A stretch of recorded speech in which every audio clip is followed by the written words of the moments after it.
We'll watch for him. Okay, great. Okay, welcome, everyone. Can we call the roll? Oh, this is discussion session. Sorry, this is our discussion session. That's okay. We're going to go over the CIP and the IRF. Yes, Equipment Replacement Fund and the CIP today are the topics for the discussion. So we talked about CIP, I think that was maybe probably about a month ago now. And so we've been doing quite a bit of work on the CIP, but the other work in progress has been a review of the IRF. And we make big contributions to the IRF every year out of the capital fund. We also make contributions from the general fund. And so we wanted to go through there and make sure that that money was being well spent, that the IRF was set up in an efficient manner. And we also wanted to do a review just to make sure that in the long term, every item that's in the IRF has the appropriate funding when the day comes that we need to buy it. As a little bit of background, what's been happening over the last 10 years is when we have an item that's at least $5,000 in value and a useful life of 2 years, and we would include it in the IRF. So we had a lot of items where, and that was the minimum criteria. If we knew we were going to replace something on a schedule, we added it to the IRF and we would save money over time to do it. What we found is, the IRF over time with that threshold so low, the IRF just ballooned. So we had all kinds of items, small items. A great example is like a diving board, right? So we would put a diving board into the IRF and we would say, okay, a diving board lasts, 15 years. And if we're going to save for one and they're $10,000, we need to save X amount over that period of time so that we can buy a new one when the day comes. And then we have to go and evaluate each one of those items on the year it comes due to see if it actually needs to be replaced. It becomes really cumbersome for items that are smaller in nature. And you actually end up, because you do have that schedule there, you're probably buying some items that may be able to be deferred for a little bit longer. So the first thing we did was we had a discussion about that threshold, and we actually raised that minimum threshold for the IRF from $5,000 to $20,000. Because anything else that falls into that gap, if we've got a purchase we need to make for something like a diving board that may go out, we can pay for that through our operating fund. And the money would come from the general fund as an IRF contribution anyway. So what we ended up doing was we totaled up all the items that we've been contributing for that have a cost less than $20,000. And that's about $660,000 worth of items in the IRF. And so that was one part of the analysis. The next thing we were looking at as a part of that methodology was taking a look at items that would qualify for external funding, be it through grants, other sources within the budget. And then we also asked departments to go through there again, give it one more good hard look and make sure that we didn't have any items in there that are obsolete, or maybe we own some piece of equipment and maybe we can just rent it in the future. That sort of thing, because we don't use it that often. And so we found some reductions in both of those areas as well. And so when you total those reductions up, and this was provided in the memo, it's actually a really big amount. It comes out to about $1.4 million. So those are items less than $20,000. Those are items that we would expect to get external funding for, and also items that we removed after further department review.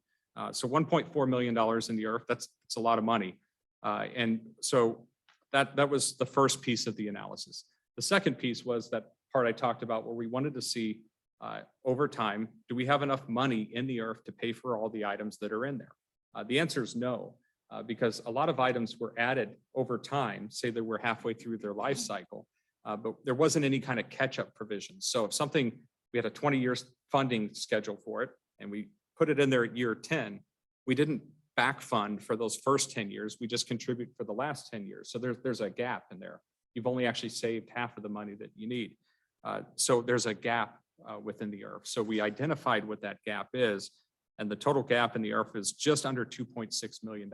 So pretty significant where items have been added, especially in the areas of software, IT type expenses, and then facility expenses. So things related to HVAC, building components, things of that nature that were added, but there was no real catch-up funding for those. So we've got a $2.6 million IRF gap. And through that other analysis, by adjusting the cost threshold and then taking a look at external funding and then that further review where we have some reductions of 1.4, our recommendation is that we take the $1.4 million that we've identified and contribute that to the gap that we have in the IRF. So if you have a gap of about 2.6, and then you've got the 1.4 in savings, it still leaves you a balance of just under $1.2 million. And so we had a conversation about, well, how do we make up that money? Do we need to pay it in a lump sum? Do we have an immediate cash flow problem? Or is this something we can pay back incrementally over time? And so there's also an analysis that's provided in the memo. And we actually provided a 5-year analysis in here, but we actually ran it out to 10 years. And we found that we don't have an immediate cash flow problem. So we can take our time with an incremental catch up to fund that IRF gap. And so our recommendation is to take the 1.4, again, that we would liquidate, apply that to the funding gap, and then the just under $1.2 million gap, we would make up with incremental payments of $100,000 per year, over the next 12 years and shore it up that way. We don't anticipate any kind of cash flow issue. Your IRF is fully funded. And a lot of those ongoing contributions that we had that actually take away from your short-term cash flow are eliminated from the IRF, which helps the operating fund because all of those small items that we were paying in for, they add up. And so there's savings in the general fund with that, but also in the capital fund, because the capital fund contributes to the IRF, the majority of the IRF. So you actually end up giving yourself a better cushion in the capital fund by taking that approach. So that's our recommendation. There is, in addition to that, $271,000 that have been contributed towards the municipal garage for various improvements and upgrades. And our recommendation with that 271 is to go ahead and transfer that back into the capital fund and apply it towards the design of the municipal garage facility. That design cost is about $450,000, but offset a large portion of that cost by using the money that we had put in the IRF already. Because the items we were saving for are items that would be replaced through the actual municipal garage renovation project. So there's really no reason to save that money any further. We can use it for design, and then when we go to fund the building later on, those items will be taken care of. First of all, are there any questions with that or concerns with that methodology or that approach to the equipment replacement fund?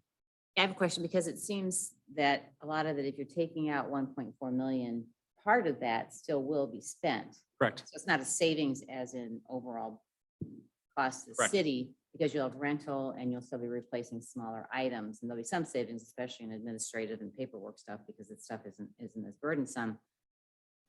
But how are you going to, by just putting that 1.4 million that was going to cover all those, putting it into the So larger if you look at the cycle of those items in there, a lot of those items are 25 years out, 30 years out, that sort of thing. So that $1.4 million isn't, it isn't going to be paid in some big chunk in any given year. These are smaller items that are going to come up incrementally over the next 30 years or so. So when you spread it out over that period of time, the annual expense isn't all that great. And a lot of those items can be replaced through the like I mentioned. And we can truly wait until we need to replace those rather than replacing them on a schedule just because they're in the IRF that way. So do you have any idea what the actual monetary savings is versus the accounting adjustments, or even I would say the monetary savings of the 1.4 is the $335,000 that would be externally funded. So those are items where the money's come in from somewhere else. And also the $400,000 worth of things we don't think we really need going forward. So I use rentals as an example, but I don't think most things that we forego are going to require some kind of rental. So of that 1.4, I would say more than half of that is actually things that we're not going to need. That's your true savings.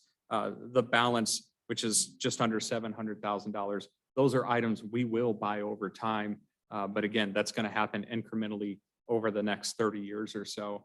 And that's something that can definitely be absorbed within the operating budget and within the capital fund. And it's not in any specific accounting fund or name in the operating fund. It's just when somebody has the need. So we have a smaller, if you look within the general fund or the operating budget, you'll see a line item for capital outlay under each department. There are always a few items in there for different departments, and that's where it would fall. And for the next operating budget, you'll see some of those items in there that we've removed from the IRF by changing that amount from 5,000 to 20,000. I mean, it sounds a lot more efficient for everybody. So that's a savings too. And I can say on the back end, for Karen and everyone down in finance, keeping track, and John Wolf in Public Works, keeping track of all of these small items over that period of time on these spreadsheets is certainly burdensome for smaller purchases that we think we could make otherwise. Any other questions about that? Okay. So we've worked that approach, and let me go back and share my screen. I want to give you the updated capital improvement fund numbers after our last meeting, and this is what you'll see along with the operating budget, unless you have any recommended changes tonight. But I will say the capital improvement fund is much improved since the last time you saw it from a financial position standpoint. And that's because if you remember the opening last time when we talked about this, the dollar amounts that we had in here, especially on the revenue side, those were based upon the last budgeted year and a little bit of sales tax information, but not much. We've now applied all of our sales tax data to date and then projected out through the rest of the year where we think we're going to end up. And this is where you can really see the power of inflation at work and the increases that we've seen in activity. So these numbers are much higher than what we were looking at before. And so when we look at ongoing revenue, for example, the last time you looked at this number here for 22 was about $4.4 million. You can see that it's up $600,000 from the last time we talked. When you then add 5% to it, which is what we're using for our escalator to the next year, you can see that this has gone up from 4.5 to 5.3 million. So you've picked up $800,000 in fiscal year 23 in ongoing revenue. So some really big jumps here by applying the current sales tax information. There are some other items that have changed as well that are worth pointing out. There's this transfer line here. This was around $5,000 before. Historically, that's around where that number's been. That number jumps to $267,000. That's because of the money that we're going to take from the municipal garage and the IRF and move to the capital fund to pay for the design. So that's where the money comes into the capital fund to fund that project. So that isn't necessarily revenue. That's a transfer in from equipment replacement to pay for the garage study. Some other jumps here that are notable on total expenses. This did go up by $300,000. The big reason for that, again, is now we have a municipal garage study in there, and that study's $450,000 plus the $100,000 we added as a catch-up contribution for the IRF. So that's the $100,000 we're going to pay back incrementally, and I'll show the detail on that in a minute. But what ends up happening is the deficit number that we have down here, because those revenues have gone up pretty significantly since the last time you saw it. The deficit that we anticipate for 23 in the capital fund has been reduced from 1.1 million down to 380,000. So we're in much better overall shape when you look at the fund balance, being that deficit's lower. We had anticipated using last year's just budget numbers with an escalator that this would be about 4.7. You can see with true tax dollars, tax revenues, it's closer to 6.08 or 6.1 million. So the fund balance is much better shape. This bodes really well for that municipal garage project when we were talking about financing and how much we may be able to pull from the fund balance to go towards something like that. We have more cushion than we thought we had once we started applying the real dollars. So just to give you an idea of those increases, the capital improvement sales tax right here, this one has gone up by 140,000 for 22. Parks and stormwater has gone up 100,000. The use tax is the really heavy hitter here. That's gone up about $400,000 since what we had last estimated. And a lot of that can be attributed to the construction that you're seeing down here. So different materials, fit and finish, furnishings within those buildings, that's going to show up in your use tax line item. And we anticipate over the next few years here that number is going to remain strong because of the number of projects that we have going on. So our use tax numbers have really gone way up from what we've seen in the past. We're projecting that we can sustain that. We'd like to see where this ends up in 23 to kind of inform us for these future years. when we have projects going, just to make sure that that's, somewhat consistent, because traditionally that number's hovered right around $1 million or so. But again, I think this can be attributed to the construction that we're seeing in the downtown area. Another change, again, I pointed this out, the $261,000 being transferred in, that's coming from the equipment replacement fund to fund the garage study.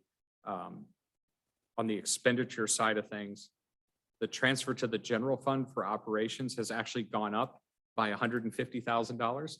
And the reason that's occurring is we would take the amount that we would spend for those 6 firefighters historically, and we were subtracting out the amount of money that the general fund was contributing to the IRF, and we would have a net number. And so that's for 22, 475. The reason it's jumped from this year to this year is because when we rolled back that contribution amount or increased it from 5,000 to 20,000, the general fund isn't contributing for as many items in 23 as it was in 22 because we've removed them from the IRF. Since the general fund isn't contributing as much, its offset for this transfer isn't as much. And then the capital fund has to give the general fund more money. Does that make sense? I know I just said a whole lot of stuff. But again, we would take the amount for essentially what you would pay for those 6 firefighters over time. We would subtract general fund contributions to the IRF. That number has been reduced because of the items we pulled out of the IRF. And therefore, because the general fund contribution has gone down, the capital contribution to the general fund to essentially pay for those firefighters goes up. So that's where it hits your balance sheet there. So it goes up. I mean, I thought we were transferring about 600,000 anyway. We did historically. Yeah. And then we started netting that general fund contribution to the IRF. Okay. And it made the accounting a whole lot easier on the back end for us. Okay.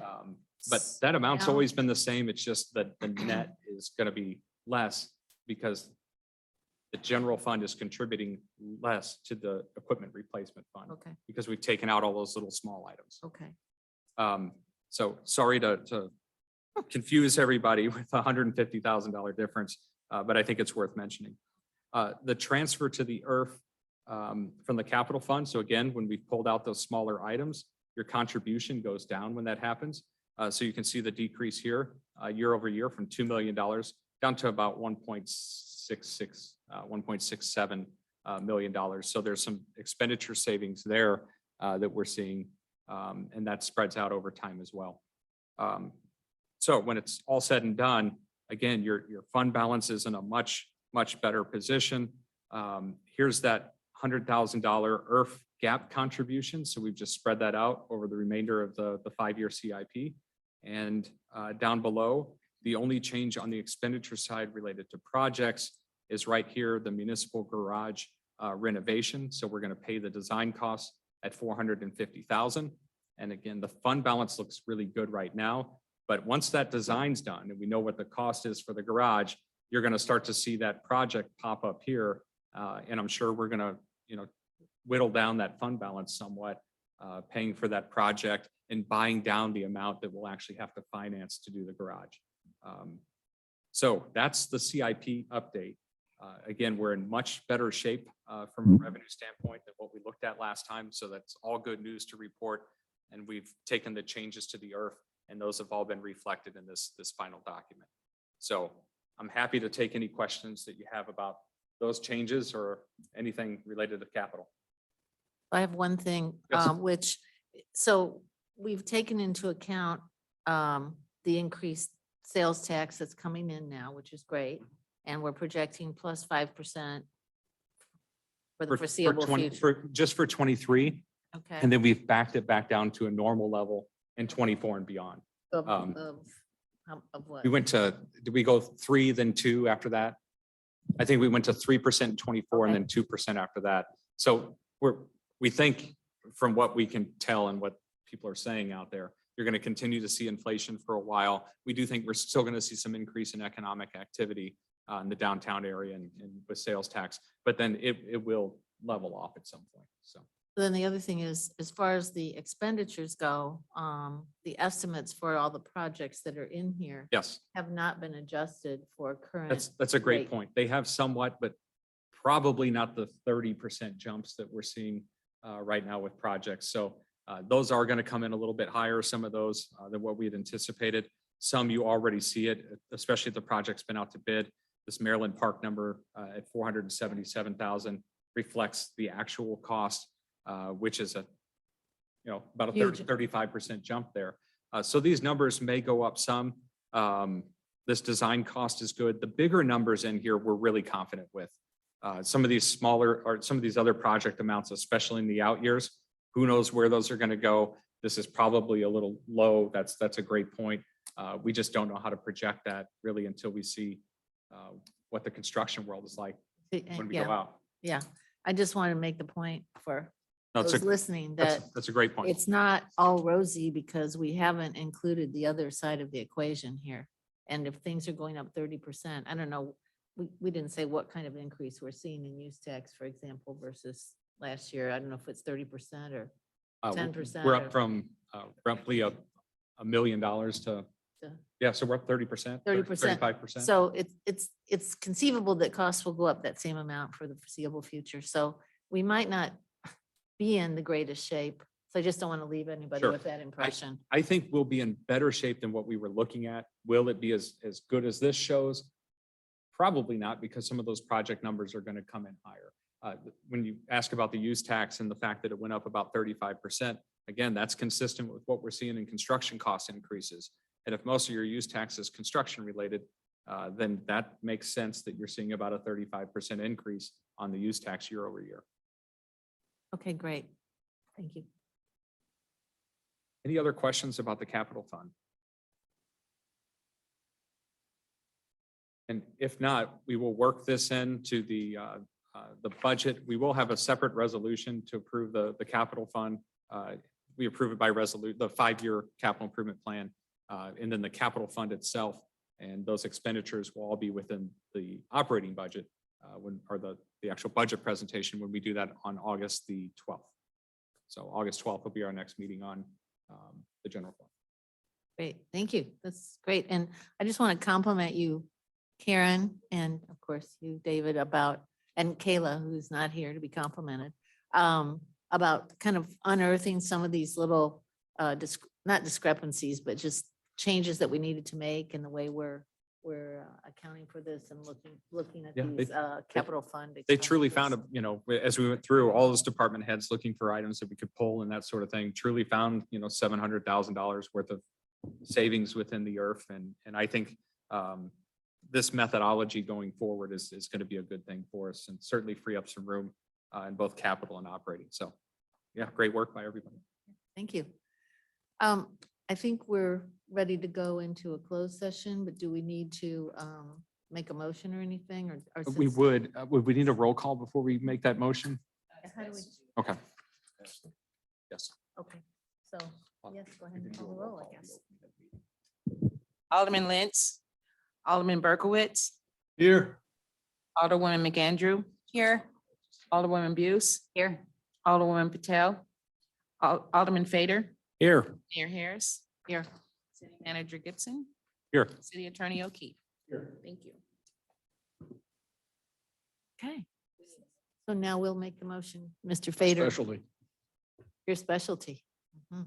I move that the Board of Aldermen hold a closed meeting with a closed vote and record as authorized by section 610.021, subsections 1, 2, and 3 revised statutes of Missouri relating to legal issues, real estate and/or personnel, negotiation of a contract pursuant to section 610.021, subsection 12, and/or proprietary information pursuant to section 610.021, subsection 15, and/or information related to public safety and security measures pursuant to section 610.021, subsections 18 and 19. Very good. Second, thank you. All those in favor? Oh, call the roll. Alderman Berkowitz, Yes, aye. Alderwoman McAndrew, Aye. Alderwoman Buse, Aye. Alderman Fader, Aye. Mayor Harris. Aye. Thank you. Okay, we are in closed session.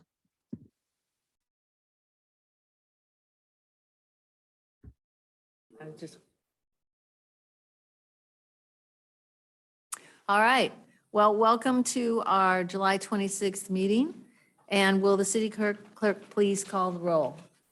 Alderman Lentz, Alderman Berkowitz, Here. Alderwoman McAndrew. Here. Alderwoman Buse. Here. Alderwoman Patel, Alderman Fader, Here. Mayor Harris. Here. City Manager Gibson, Here. City Attorney O'Keefe. All right.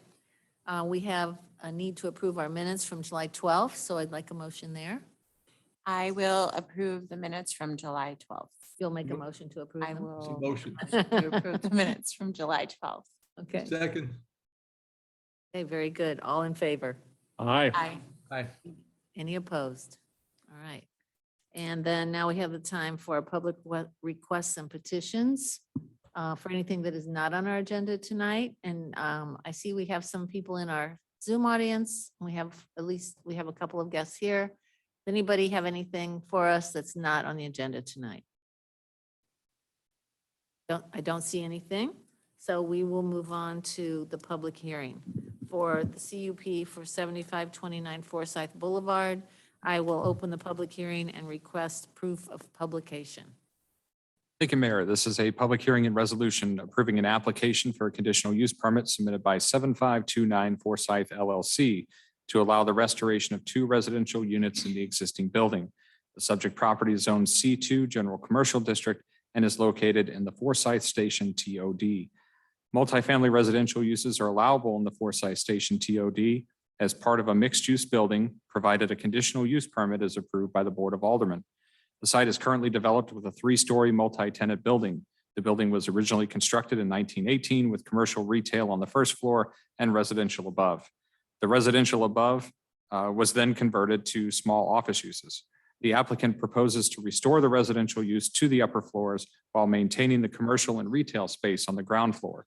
The Plan Commission considered this request at their meeting on July 5th, 2022, and voted unanimously to recommend approval to the Board of Aldermen. Staff recommends that the Board of Aldermen approve the conditional use permit with the conditions outlined in the resolution. We do have the applicant present and our Director of Planning is on Zoom on a crane. All right. Would you like to step forward and introduce yourself just for the heck of it?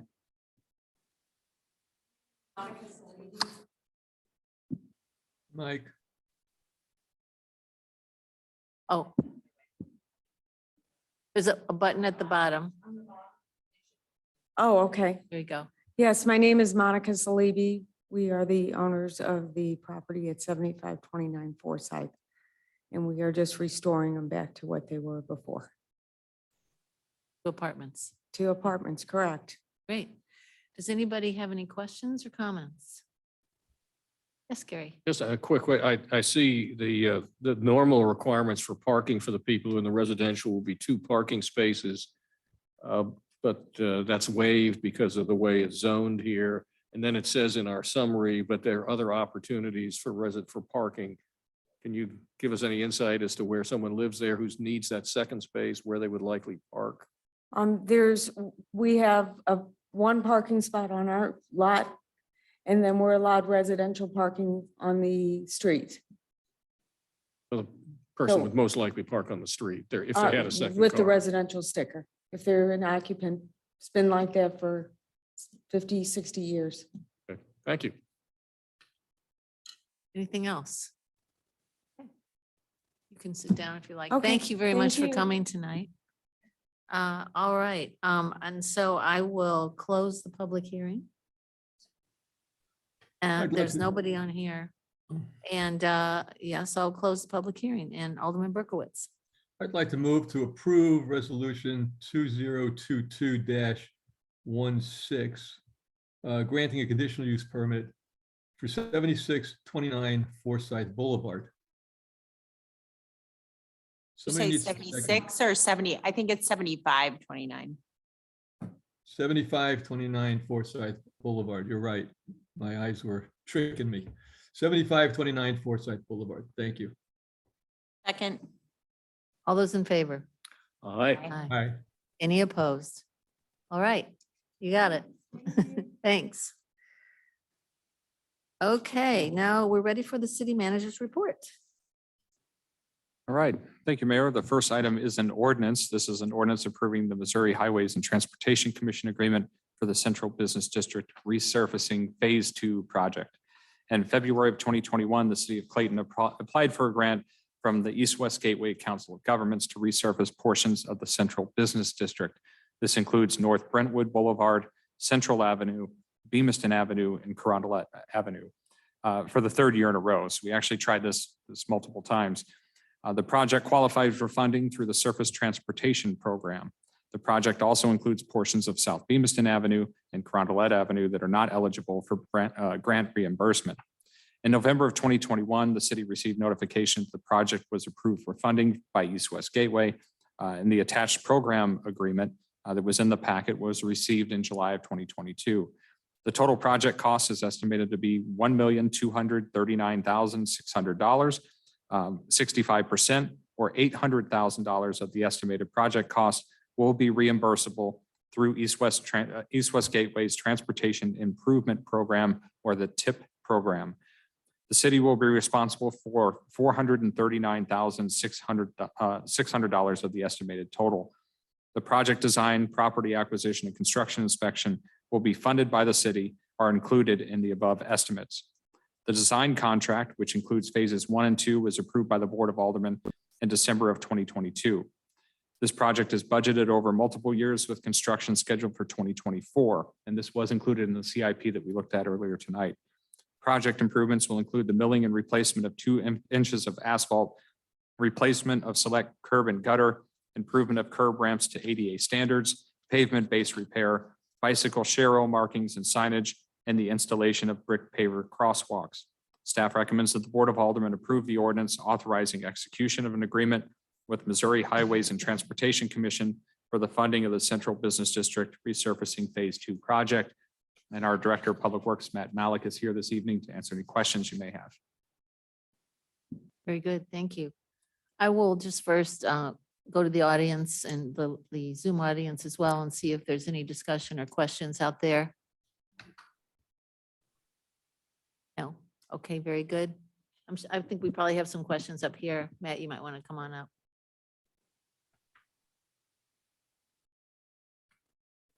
Yeah, Go ahead. I'll be quick. And I mentioned this to you earlier and you gave me a pretty good answer, but maybe you want to share it. I had questioned the addition of the brick crosswalks, because I think we may all remember years ago when those were put in. And I wasn't on the board at the time, but I did hear concerns that we were spending money on something like that. And then they were a maintenance problem and they kept having to be repaired and they were covered by grants and things. So when I saw that in here, I did shoot an email and say, I hope you can explain that tonight, why that's part of the project that's being proposed. Sure. The history of brick crosswalks in the city of Clayton, there are a couple different installations that have been used. When the streetscape was originally considered in the city, there was looking at intersections and different decorative brick that would be installed there. I think for one reason or another, probably the cost, it was eliminated at the time. Streetscape was installed. A few years later, I believe that the city found an opportunity to get that federal grant funding to install what has been known as the brick print asphalt crosswalks. Those are the ones that we've seen delaminate, have not performed well, and we've been removing over time. That's what the federal funding was for. My understanding, I wasn't here at the time when they began to become installed, but the brick paver crosswalks that are actual bricks, there was a desire to keep the look of the brick in the crosswalk. So the brick paver crosswalk system was a more durable system that was replacing those brick print crosswalks. So they have much less maintenance issues. Paved asphalt roadways, cheaper and probably less maintenance issues, but the brick pavers do cost a little bit more, but not nearly the kind of maintenance issues you were seeing with the brick print and pulling up.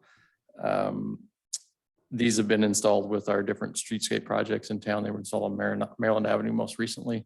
We have some intersections on this project that already have brick pavers, and this would just complete the other parts of the intersection. They increase the permeability of the roads as well? Or are they pretty well sealed? No, the way that our design is there is a concrete trough underneath the brick in order to give it stability and to prevent any differential settlement of the brick so that you're not creating a trip hazard in the crosswalk. So it's built for stability, not permeability. How much does it increase the cost of the project? In this particular instance, it varies per project depending on the number of intersections and how many, the width of the road, how many you're putting across. On this project, it looks like it adds about $130,000 to do the brick paver crosswalks. So could I follow up on that a little bit? And then Gary, I know you have a question too. I think I recall we had a conversation maybe a year ago or so, I might be wrong, about whether we would continue doing these brick paver crosswalks all over town. And I don't know, at the time, I think we batted around some cost savings numbers and I don't remember what they were. They were 6 figures. But I really question the continued use of these brick crosswalks. I know they look great. Maybe where we already have them, they could be maintained. I don't know what's really involved there in terms of cost, but I do question continuing to install more and more of them. I just think that in our current situation, as we've been talking for months and months now, I don't know that it adds enough to we've got the brick ribbon and we've got, we look good pretty much. And so I just wonder if we really need those. And I'd just like to see if we could discuss further, eliminating them, honestly. That's my thought. An additional item I wanted to add that I included in the email I failed to mention earlier is we used to get points in the application process for it being a high visibility crosswalk.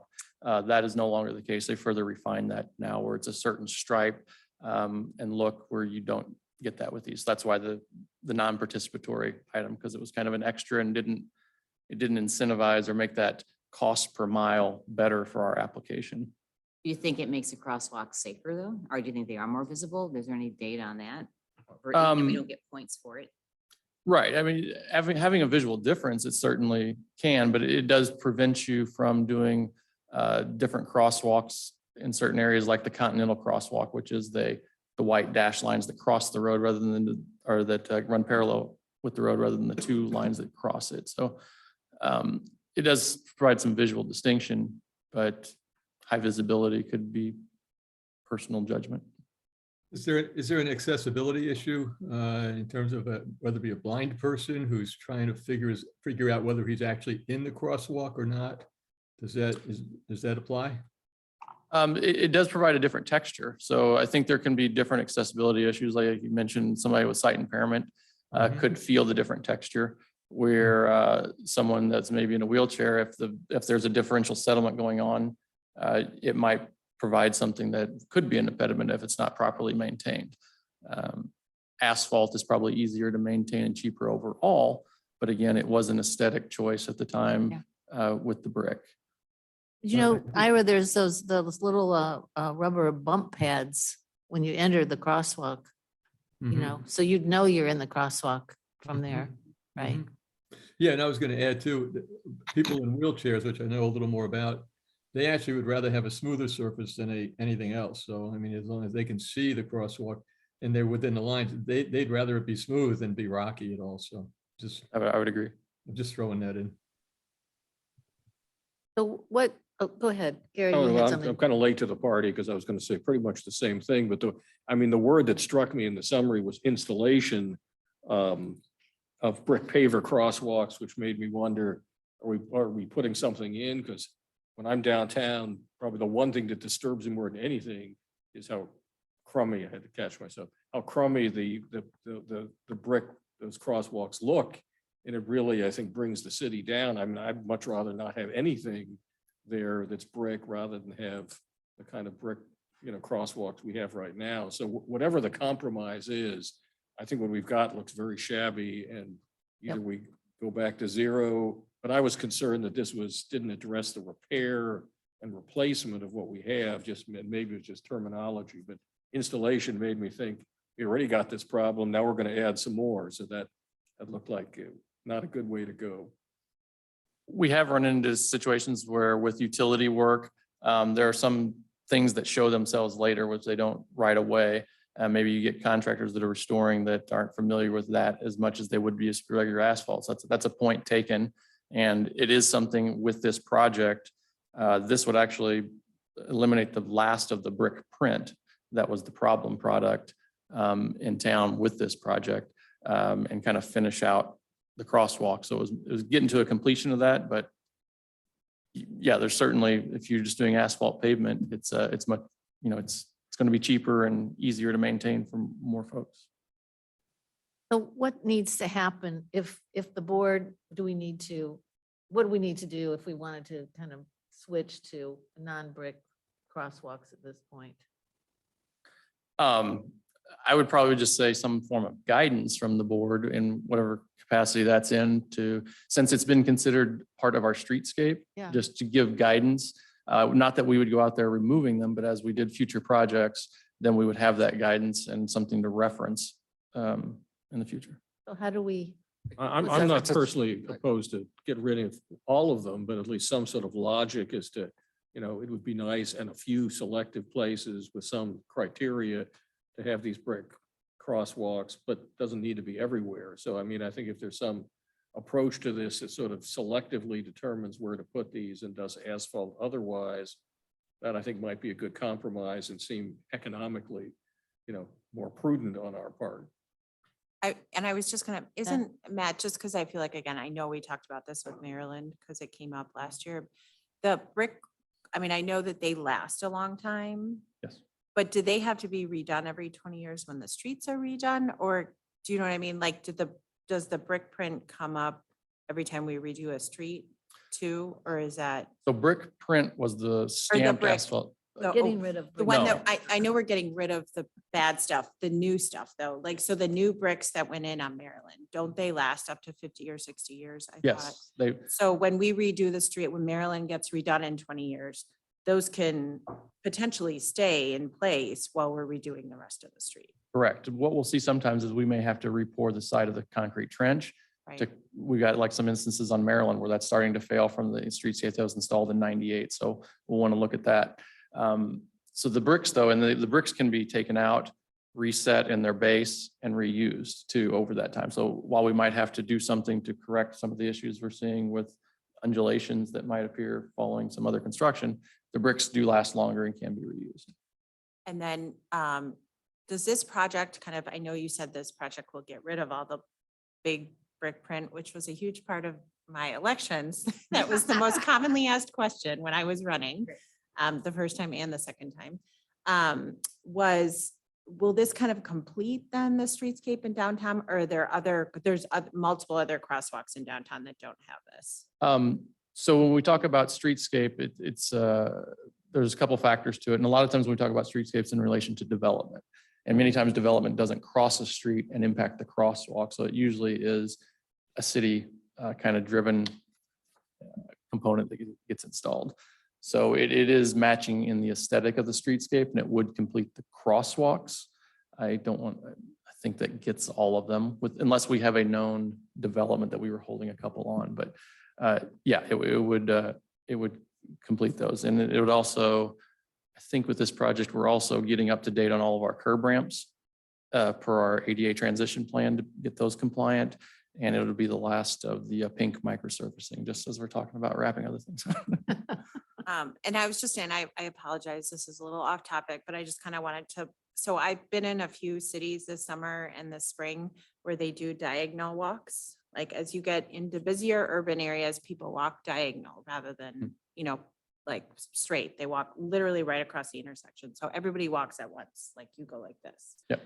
And I just think it might be something for us to think about as a city, especially as this like world news site gets developed, because I think Forsyth will continue to be busy once Forsyth Point. So I just think it might be something to think about as we move forward, as we get more people walking around and as we try to improve pedestrian safety. So it just seems like a safe way to get people across the street, because then nobody's turning right on red because everybody just walks at the same time. That's all that's happening during the intersection. So Right. Maybe that would be a good question to put into our bike and pedestrian for sure. plan. Yeah. So, And it's something I asked our consultants about this year is we're in the middle of our CMAC project. The component for signal retiming is going to be the last part. And we can ask them if that makes sense, because I know it does impact all cycles. You have to You have to stop redraw. all trapfic. right, you stop Um, everything and then right. everybody walks, but that really makes it safe for pedestrians. Yep. Because nobody's turning, so, yeah. I apologize, it's a little off topic. I thought it was a great idea, especially as we see more people walking around downtown. Thank you. So I, Thing. So it really isn't off topic because we put in brick crosswalks, which I actually like the look of them. We all You like the can't look of them. You can't change the direction of the pedestrian crossing. Right. And the other thing, which is a little bit off topic too, but I'll bring it up because I have the opportunity, on the permeability issue and all that with heat islands. And you've educated me before that we have to use petroleum products. It's about, we're using the best product out there for the streets. But even making lighter colors and all of that, if we can look at trying to avoid the heat island effect in our urban settings, whether we have permeable pavement stuff along the sides or where it is appropriate, or, it's lighter color buildings, it's lighter colored asphalt. There's a lot of things, or groundwater that's retained there will cool. There's lots of steps. So certainly I support this project that's before us today, but just in general, if we can think about the resurfacing as a bigger part of how we develop our downtown and maintain it. If we really want a pedestrian, street-friendly place, we don't want to be breathing exhaust and bad air and having the heat. So just being conscious of that going forward, I'm saying, I think that you do a great job, but just all of us think of it not as a separate project, but it is part of what we're developing for our entire downtown area. Yeah, and I think the streetscape we've known for a while, that has been implemented in many places, sticking with that does limit some of that, as well as our constrained right of way. But that's things to consider as we talk about the crosswalks and how a streetscape might look in the future. I think that's a great idea. I will add the urban forest that we have is actually quite significant in helping reducing that heat island effect. And it's maybe not as noticeable all the time, but if you look at some aerials compared to some other cities, I think we do have a lot of tree cover in the city that does help with that. Yeah, there's shade. Even driving here tonight, as I was thinking about this, I was knowing the grass areas and the trees and everything. We are really fortunate. That's a And good point. Thank you. Yeah. so Matt, I have a couple things real quick. So first of all, we've referenced the streetscape plan that we have, and that's something that if we want to make that change, we'll need to address that plan. So we'll set something up in the future to have that conversation, because if that's the direction we want to go, we need to modify that document, because that is something that was adopted by the board at one point in time. When developers come in, if they're touching a roadway in any way, that streetscape plan is what we use in order to really enforce those requirements. So that's perhaps something that needs to be revisited. As far as this particular project, Matt, if we were to change that material, or at least that portion of the scope, does that have an impact on this agreement with Federal Highways? Is it something we could modify still through this contract? I hate to put you on the spot with it. I don't know if you've contemplated that. The other question would be the timing implications. If we need to go back and revisit the scope or have conversations with MoDOT, what's our time frame where we have to have this executed? I think the timing implication isn't as critical. I think they could give us good, pretty quick guidance on that. Sometimes they are sticky with you change your application. The good part about it is it's not things that we ask for federal dollars on. It was the non-participatory items. I would have to break down the dollar value of what that pulls out, what our match ends up being, and making sure we asked for a certain dollar value because it optimized our score.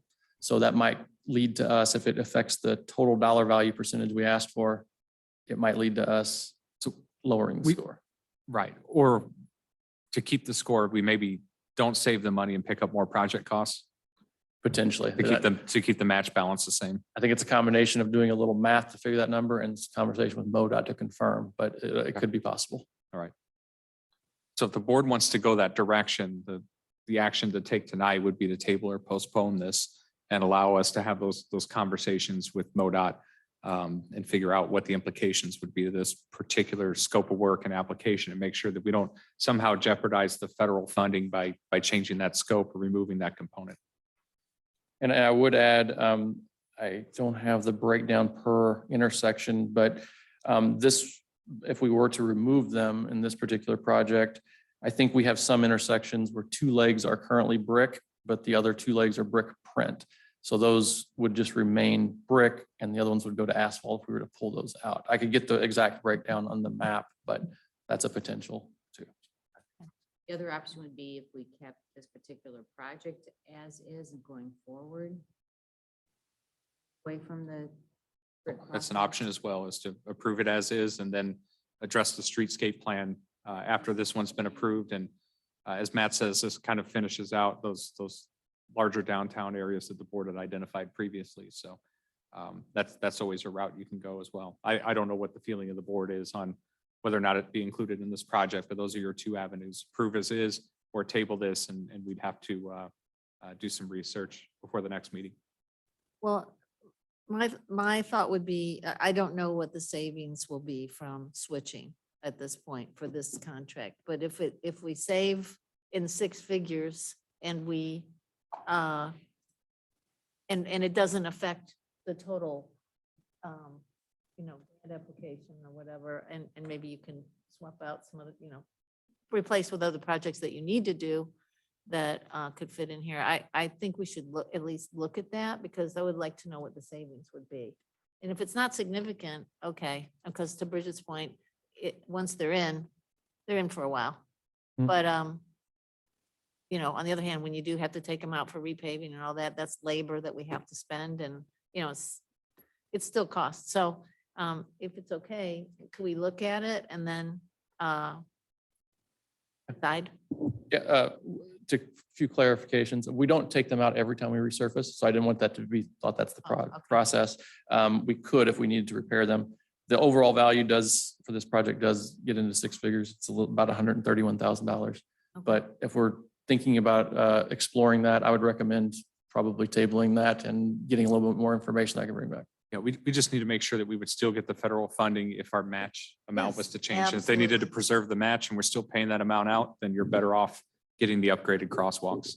Absolutely. And, not to be too nitpicky, I'm sorry, but you mentioned the certain intersections where there'll be 2 brick and 2 asphalt. So it'd be nice to know what the balance of that is. Absolutely. Yeah, I Okay. didn't, the detail on the map doesn't quite show that, but I can get that. Okay.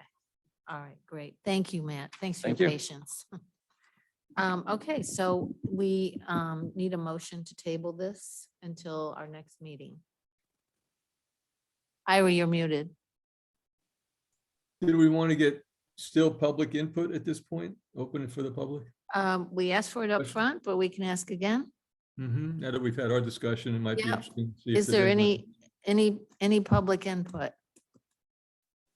Anybody in our listening audience?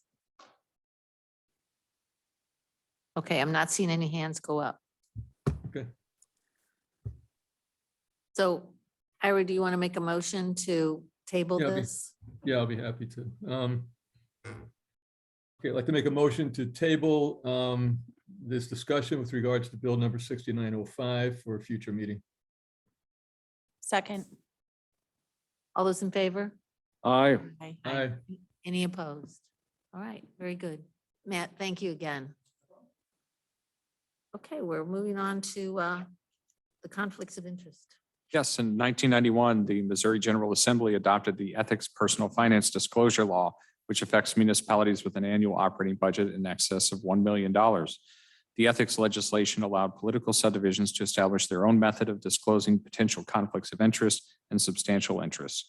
Accordingly, pursuant to section 105.485 of the Missouri Revised Statutes, on August 13th, 1991, the city adopted by ordinance its own simplified personal financial disclosure requirements. According to that section of state statute, the Missouri Ethics Commission requires each affected municipality to readopt the personal financial disclosure ordinance in an open meeting biannually by September 15th. Staff recommends that the Board of Aldermen approve the resolution readopting the City of Clayton's procedure to disclose potential conflicts of interest and substantial interest for certain municipal officials. Okay, very good. I'll open the discussion, and are there any questions or comments from the listening audience? Or the audience that's present? Okay, seeing none, open up for the board for discussion or questions. Okay, I don't see any there either, so Alderman Berkowitz. like to move to approve resolution 2022-17, readopting procedures to disclose potential conflicts of interest. Second. Okay, all those in favor? Aye. Any opposed? Okay, very good. Mr. City Manager. Okay, the next item on here is the Mayor's Commemorative Landscape Task Force recommendation. So at the meeting on July 12th, the mayor gave a presentation on the Commemorative Landscape Task Force recommendation to commemorate the African-American history of Clayton. It is recommended that the city utilize a multi-dimensional phased approach to the remembrance of Black history of Clayton by working with the Clayton Community Foundation, city staff, and appropriate committees and commissions as determined by the Board of Aldermen. And I know that we have some members of the Mayor's Commemorative Landscape Task Force present this evening. So Mayor Harris, I'll turn it over to you if you have any other remarks before the board takes it up. I don't have a lot of remarks. I just would like to say, I think this is one of the most important things that our commemorative task force will recommend. The portrait was one, but I think this is really a key one. Could we go ahead and move Donna Rogers-Beard and Jeff Ward over for panelists?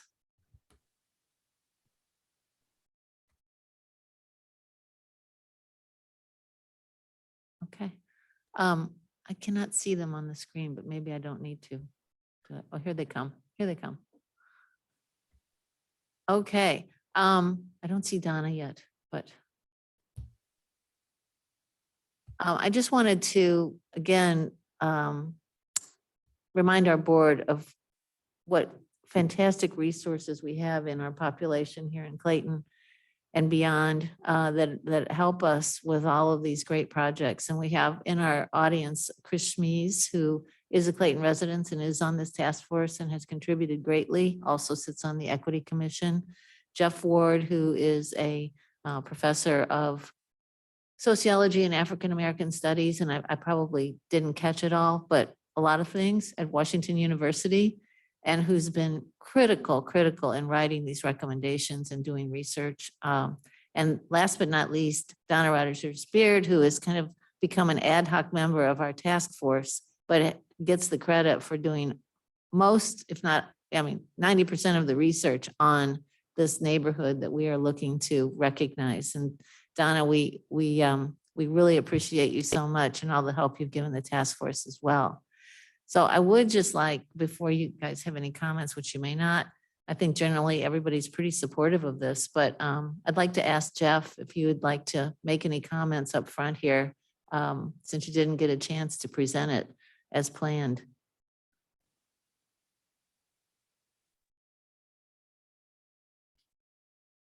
I think you're muted, Jeff. Wait a minute. Wait, Jeff, we're not hearing you yet. He's not on mute on his end. No, he's not, right? Uh-oh.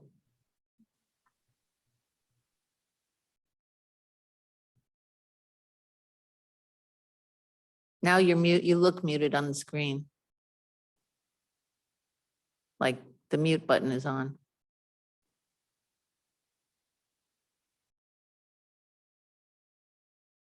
Okay. No, we still can't hear you. Darn it.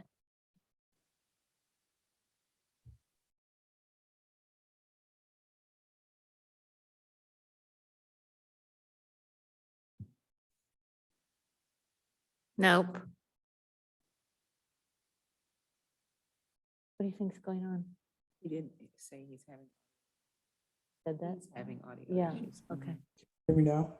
Yeah, yes, great. Now we can Okay. hear you. Yay. Sorry, I'm having audio issues here. And I was going to say, I really don't have any comments to make. I think I'm glad to hear that that the proposal was supported. So I'll take that audio time as my time. I'd be happy to answer any questions the board might have and to provide further context if desired. Okay. I'll ask also Donna or Chris if you have any comments you'd like to make at this time. All good. Donna, any comments from you?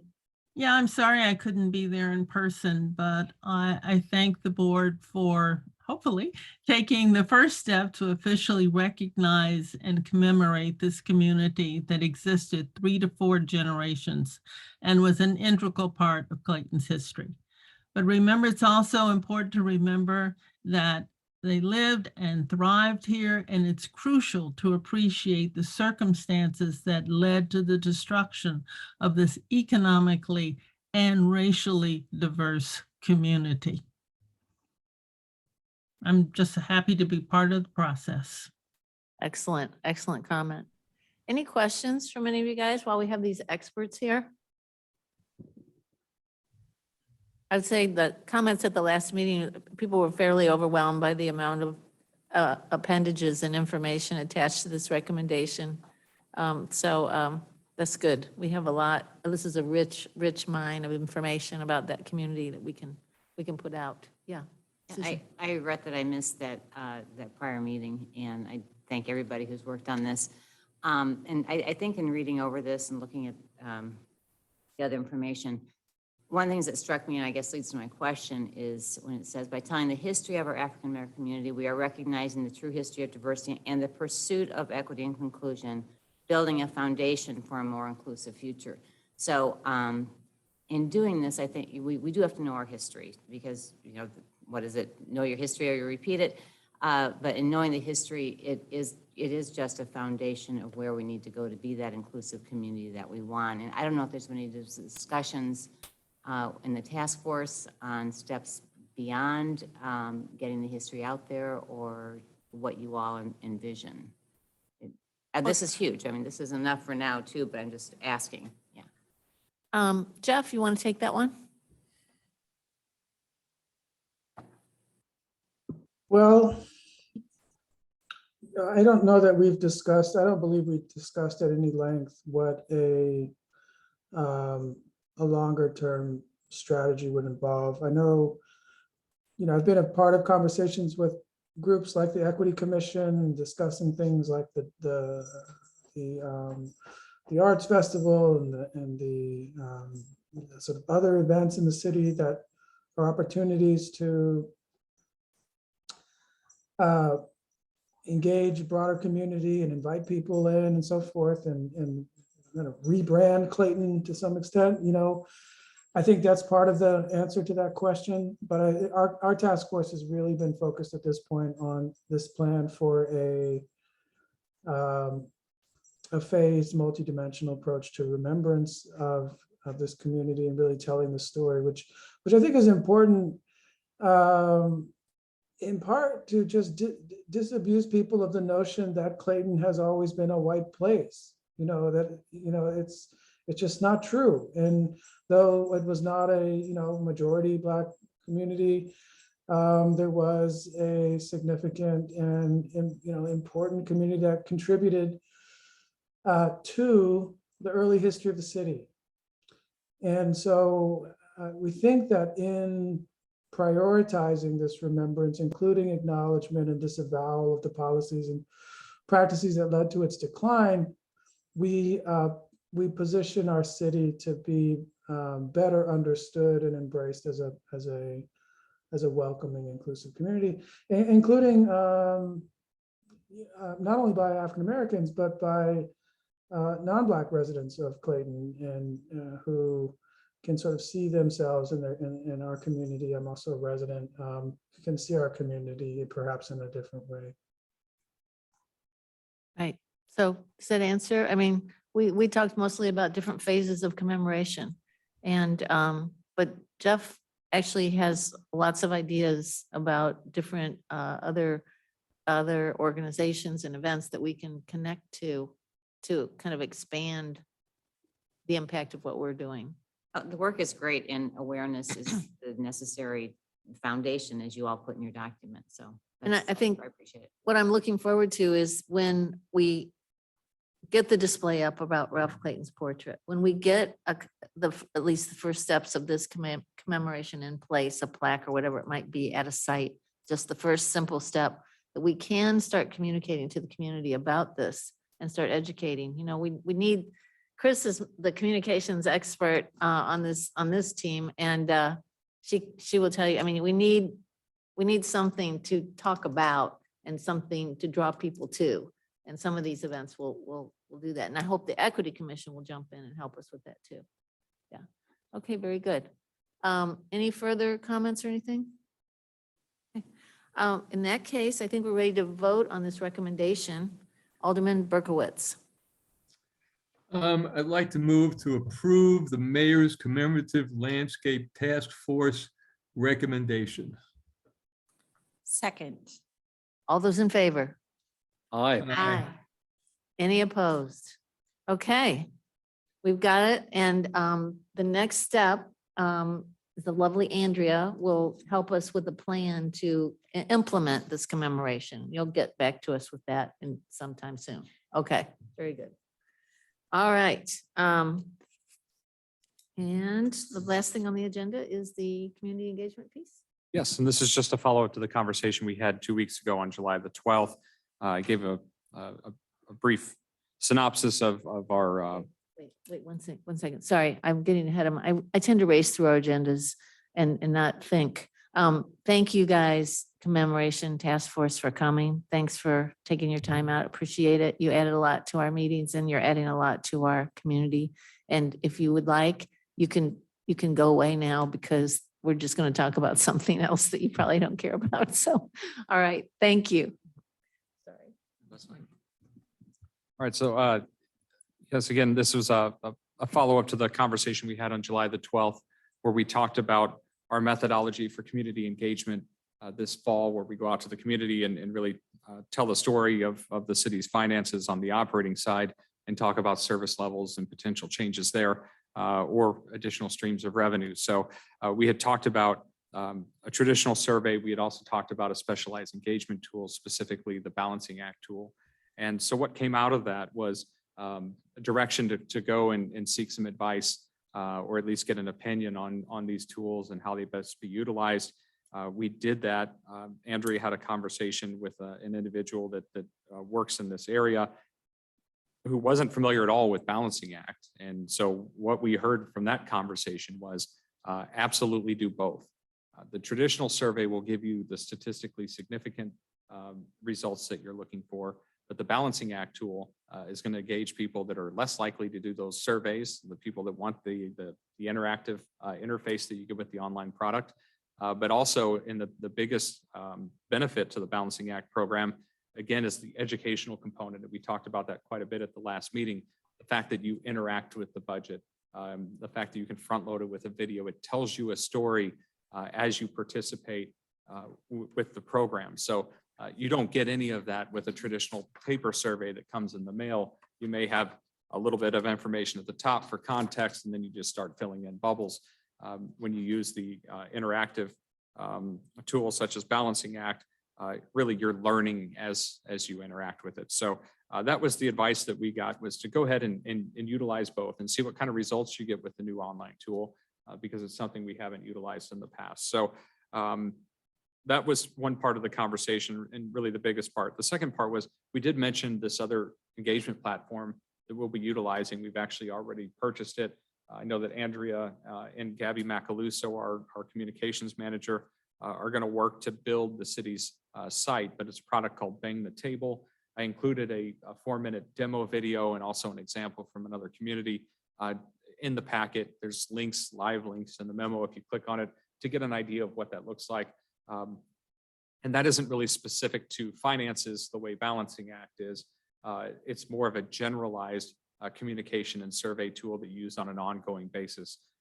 So that is something we're going to be building here over the next several weeks. It's kind of a standalone website that would be connected to the city's webpage, but Balancing Act would interface with that as well. So we think the combination of those is really going to up our game as far as communications are concerned. And after we had the property tax issue on the ballot last time around, that was certainly some of the feedback that we received from the community, was that we need to utilize some of these things to better communicate our message. And so that's our recommendation, is that we go ahead and purchase both of those tools to be implemented this fall. They would both be in the 2023 operating budget. So I really don't need a vote or anything like that, but if there are concerns about placing that into the operating budget, we'd like to hear it. Otherwise, our approach is to go ahead and fund both of those things. And then on October 1st, when that money's appropriated, then we would go ahead and get moving and go live with them. So with that, I'll take any questions you might have related to balancing act or the traditional survey. And Andrea, is there anything I missed there or misstated? Okay, excellent. Yeah, any questions from our Zoom audience? Okay, Mr. Berland. Oh,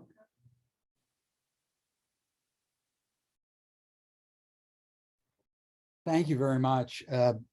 First, I want to compliment the people who worked on that commemorative task force. I know that was a previous item, but they just did an outstanding job. My question involves, did you mention something called bang the table?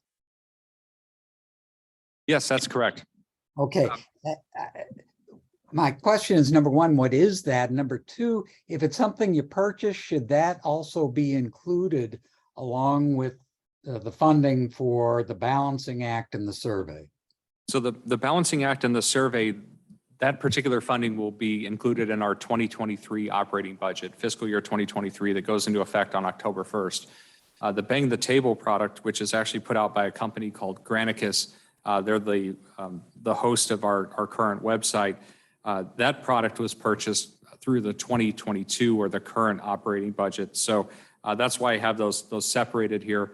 Again, the Bang the Table product has been purchased, but I would recommend that if you can pull up the PDF file of this agenda packet, if you have questions about Bang the Table, there are a couple of links as mentioned where you can go and actually demo it and see firsthand exactly what we're talking about. Thank you very much. Thank you. all right. Any discussion from the board? Just that David, I like that. I think I'm in favor. You know, the medium or the mode in which we use to get feedback from the community needs to be multifaceted. And I applaud that you're looking for any and all avenues to do that. And I think that's commendable. That's what we should be doing. So thank you. Well, thank you. That credit goes to Andrea and her team. They're doing a great job going out there and finding the best products for it. Okay, very good. All right, since you don't need a vote, just kind of head nodding, and I think we're all Yep. nodding, so we're all good. I'll just include that in the 2023 operating budget. Thank you. Okay, we've come to that time in the meeting when we can share anything that we've participated in that we want the rest of the board and the community to know about. So I'm just going to go I'll go in seniority. It's hard to do with Zoom and everything. Ira, you're first. Okay, thanks. I did miss the last meeting of the ARB just because I was in a plane at the time, couldn't possibly get to it. But I think it seemed like there was not much in there. I did today participate in the Clayton Chamber of Commerce's sponsoring of a tutorial on pickleball, believe it or not. And it was a tremendous success. Ellen did a great job of, getting good people together, and we didn't have it at the Shaw Park facility. I was a little sorry about that, but we did have it down in Forest Park. And it was really well done, and it was a great tutorial. If they have it again, I urge everyone to do it. You got to at least try this game at least once. It's really running. It's just running crazy all throughout the country. So it'd be good to at least get to know what it is. But other than that, I have one comment, and it's occurring to me today, and it's occurred to me before. I wonder if we could organize our agendas for the meetings in accordance with, I know there's a method to the madness as there is now, but I wonder if we could incorporate maybe another priority, which would be, if we have outside people who are participating because they're volunteering their time and they're really working with us or working for us in a lot of ways, that we don't have them sit through, 3, 4, 5 agenda items that really don't apply to that, to them. If we could sort of try and prioritize our audience, or not the audience, but the participants for those agenda items that, you know, that are really people who are working at our boards and commissions or whatever, and, you know, that sort of thing. You know, just an idea, just a thought, if we could save them the trouble. I remind me, because, you know, Mayor Harris, you were mentioning that they could get off now because what we were going to talk about did not interest them.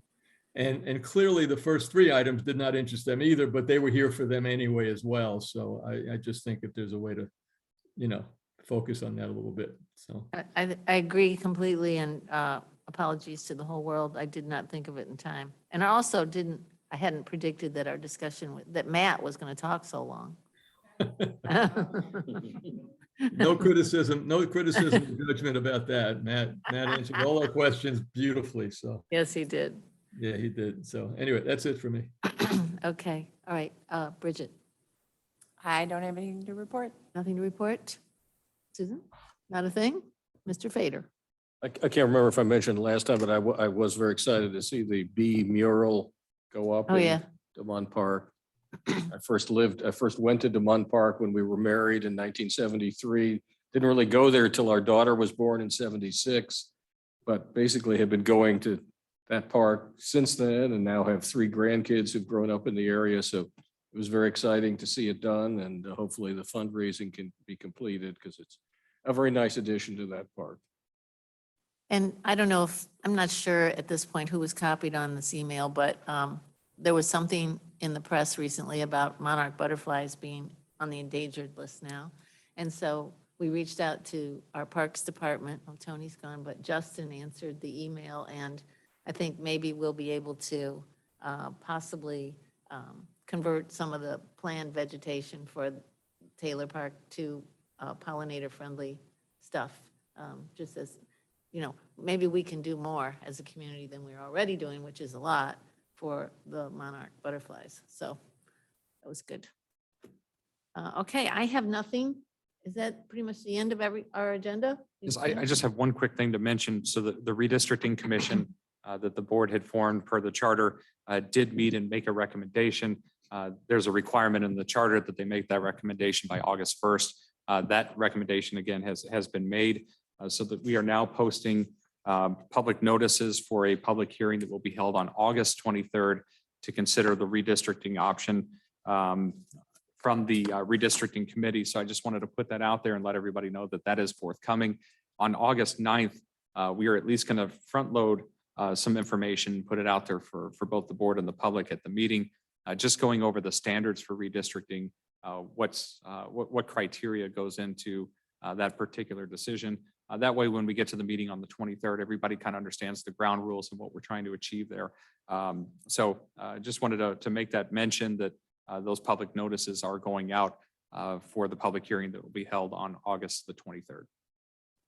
And I want to thank the commission for their work. They did meet twice going through it. There were a number of options that our Planning and Development Services Department had put together, and they really put a lot of thought and consideration into that, and certainly thank them for their time.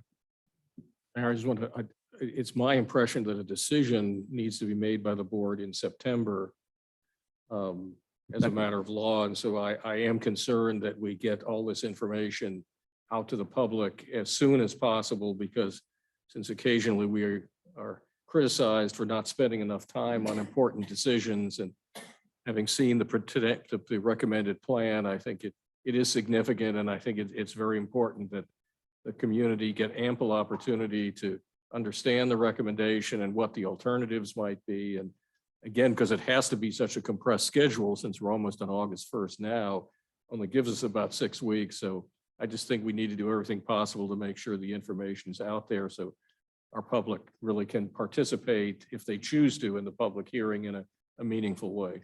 Agreed. And we will post those options, and certainly the recommended option along with those criteria, so that anybody reviewing it knows, again, what we're trying to achieve with that. From a timing standpoint, the charter does state that the board needs to take action on the Redistricting Commission's recommendation by September the 15th. So the Board of Aldermen actually has 2 meetings, the public hearing on the 23rd. There's also a meeting on September 13th. So there are 2 meetings between, or really, where this can be discussed and considered. and ultimately the decision be made. Okay, great. Anything else?